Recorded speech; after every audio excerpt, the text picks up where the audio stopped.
Welcome back to another edition of History in Your Own Backyard. I'm Satoli. Today we're at the Veraestau Historic Site in Aurora, Indiana. And I'm talking with Jared Holbrook on the history of the building. How you doing, Jared? Good. Good to have you guys here. So tell me about the name. How did the name ever come about? That's a very unusual name. Yeah, so we get a lot of questions asking, is it French?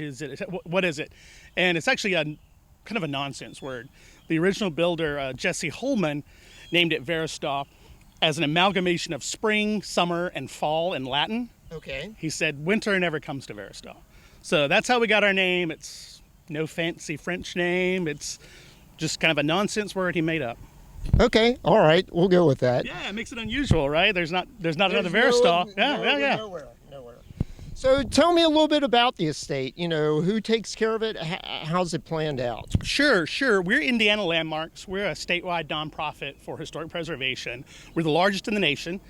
We have 9 offices around the state with our headquarters in Indianapolis. And this is my office, in addition to being the historic site. So I think I lucked out in the office department. So we also, in addition to running this historic site, we also provide preservation advocacy, advice with grant programs or how do I repair my log house, that kind of thing.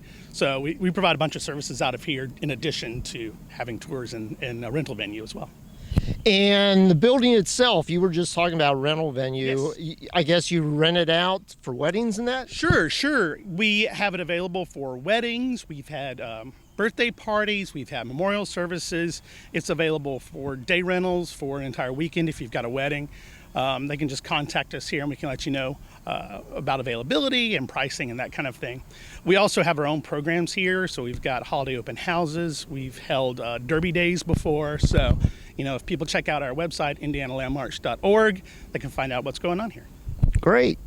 So tell me a little bit about the building itself. When was it built? Who built it? And how did we get to this point? Yeah, so it was built in 4 separate phases. The earliest section was built in 1810 by Jesse Holman. He was one of the state's first Supreme Court justices, and he also laid out the town of Aurora just down the road here.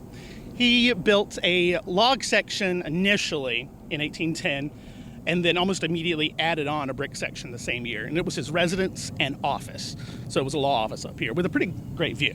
Absolutely. And it was passed on down to his son-in-law, Mr. Hamilton, who owned it in 1837 when the log section burned down. So he decided, let's build a big house here. So he added on the larger section, which is the Greek Revival section. And that was in 1838.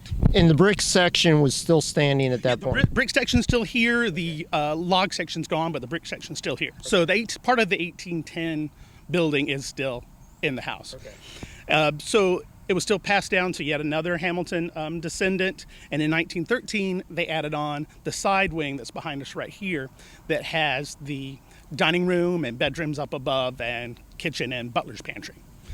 Then the property actually sold out of the Hamilton-Holman family in 1933 to Cornelius O'Brien, who took the property and set about doing some restorations and adding some features to the property. He added on a section in the back here that's the servants' quarters. He added that on in 1938. He also built the carriage house out to the side and planted all of those great pin oaks up and down our... Yeah, so those are all from the 1930s. So it takes some good maintenance to take care of trees that old. But we've got the original topography maps that show where those all were planted, which is a pretty great resource to have. And you were talking about the bedrooms. Now, the bedrooms, don't they have like an outer portion where you can sleep outside at night, Sure. screened in? Yeah, 2 of them do. And you can actually see there's one here, sleeping porches. Best view in Aurora is out those. So 2 of the bedrooms do have those sleeping porches. And you were talking about the pin oaks coming up the driveway. We've got a monster oak right over the hillside here. What tell us about that? Sure, it's a bur oak. It was talked about by the earliest builder here, Jesse Holman. That was back in 1810. He was already talking about that tree at that point in time. So we know it's at least 200 years old. Obviously, if it was worth talking about in 1810, it was of some considerable size at that point. Sure. So yeah, so we've got a huge bur oak here on the property, which is pretty rare in this area. This is a massive estate up here. How many acres are we talking? We have 116 now, and it goes all the way down the hill to Indiana 56. So all the view we've got is all ours.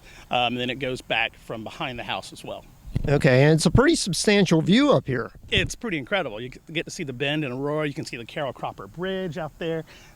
So it actually shows you how close we are to Cincinnati while you're feeling like you're very much out in the country. It's probably one of the best views in the tri-state, without a doubt. I'm partial, but I think so. Yeah. What type of projects do you have going on up here? Well, we've just completed several projects here on the house. One of them's right behind us. We had a whole set of our historic wood windows restored. So they're all back shiny and new. They were reglazed. We had some epoxy put in there, but still the same wood windows. And is it the old glass, the wavy glass? Put right back in there. We had a contractor come and do that work specifically for us. We also recently repaired and repainted our extensive fence, which is a massive project on its own, considering how much fence we have. And then we've had smaller things, like we've completely updated the kitchen. So we've got stainless steel appliances, convection oven, that kind of thing. And then even in one bedroom, we restored some wallpaper, taking a wallpaper that we found underneath and trying to find something similar and put in there. So with a property this size, there's always going to be a project. So that's just a few of the ones we've been doing lately. In the driveway coming up, you were talking about the fence line. The driveway coming up, what is that, half mile long? Yeah, I would say it's between a half and a quarter. So when you're talking about the fence repair, by the time you go up and down both sides a couple of times, you've got 2 miles of fence repair on either side of it. So yeah, it's pretty extensive.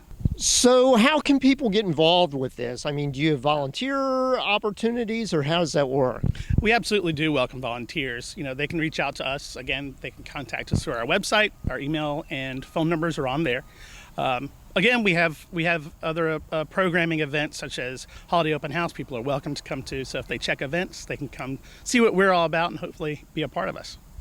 And what do you like the most about this estate? I mean, what's your favorite part? That's tough, but I mean, I love the house. I'm a preservationist, but I love the view. I'm partial to it. So, yeah, I think the view is going to win there. Okay. All right. Well, thanks for your time. I appreciate it. Pleasure. Is there anything else you'd like to talk about? I think that's all. We welcome people to come up here sometime. Okay. All right. Well, thanks. Appreciate it, Jared. Hey, thank you. Thanks for coming. Thanks for watching another edition of History in Your Own Backyard. Today we were in Aurora, Indiana at the Veraestau Historic Site. Appreciate it, Jared. Pleasure to have you. And remember, travel slowly and stop often. Thanks. See ya.